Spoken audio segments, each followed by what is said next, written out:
Bonjour, dans cette vidéo, je vais vous montrer comment faire un schéma pour un circuit électrique à l'intérieur de Word. La première chose qu'il faut savoir, c'est que la majorité des outils sont dans Insertion, qui est le troisième onglet. Et vous allez avoir des formes qui vont pouvoir être ajoutées. Pour ma part, j'utilise souvent les lignes et j'ajoute plusieurs lignes différentes pour être capable de les modifier. Donc, ce petit symbole ici là, va nous être grandement utile pour faire notre schéma. Donc, en cliquant, on est capable de rajouter une ligne. Vous avez ici aussi plusieurs options pour pouvoir mettre des lignes différentes. C'est sûr que pour faire un schéma d'un circuit électrique, moi j'aime mieux avoir une grosse ligne pour qu'il puisse paraître lors de l'impression de mon rapport de laboratoire. À partir du moment où vous avez une première ligne de fait, vous pouvez aller les copier plusieurs fois ou refaire l'opération en ajoutant des lignes à chaque fois. À vous de voir ce que vous préférez. Un petit raccourci pour copier-coller, par exemple, notre ligne, ce serait de garder enfoncé CTRL. Et en gardant enfoncé CTRL, on va voir que lorsqu'on rapproche notre souris de notre flèche, on va avoir un petit symbole plus qui va apparaître. Donc, en cliquant dessus et en gardant enfoncé, on est capable d'en copier et d'en avoir plusieurs qu'on est capable de déplacer. D'ailleurs, je suis capable d'en dupliquer plusieurs là, si je garde CTRL enfoncé. Sinon, je peux tout le temps recliquer sur une ligne et regarder CTRL enfoncé. Ça va faire réapparaître encore une fois ma ligne qui va pouvoir se dédoubler.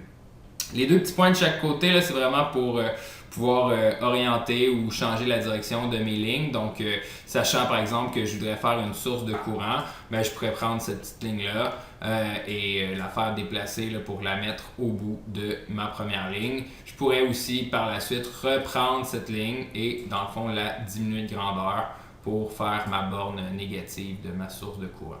Donc, voici par exemple un début d'un schéma d'un circuit électrique. Donc, ça prend un petit peu de patience, mais au final, on est capable d'arriver à faire des schémas qui sont quand même pas si mal avec notre outil ici de dessin à l'intérieur de Word. Ensuite, une résistance, ça va être un ensemble de petites lignes. Donc, je laisse deviner que c'est une partie qui est peut-être un petit peu plus de minutie, mais qui finit quand même par fonctionner. Et pour notre ampère-mètre, en fait, on va aller aussi insérer une autre forme. Donc, toujours dans l'onglet Insertion, Insert en anglais, Shape, et je m'en vais dans un cercle pour aller faire mon ampère-mètre. Vous allez voir que par défaut, chaque Word est un peu différent. Je vous dirais que par la suite, on est capable d'aller modifier notre cercle, le rendre vide ou le rendre plein pour être capable de mettre des indications à l'intérieur. Ici, c'est les deux onglets qui sont importants par la suite pour modifier notre cercle. Donc, le premier sert à montrer le remplissage. Donc, moi, je mets généralement aucun remplissage pour être capable de mettre des lettres à l'intérieur. Si vous mettez blanc, par exemple, vous allez voir que vos lettres vont mal apparaître. Donc, vraiment, mettre aucun remplissage, c'est ce que je préfère. Et par la suite, je vais mettre un cercle qui va être de couleur noire. Donc, la ligne sur le pourtour va être de cette couleur.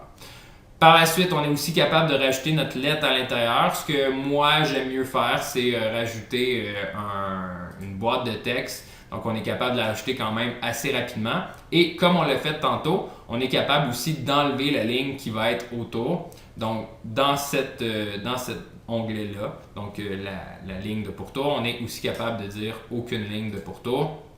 On est capable d'indiquer, par exemple, notre lettre A à l'intérieur. Je peux simplement mettre mon A, changer la grosseur de mon caractère.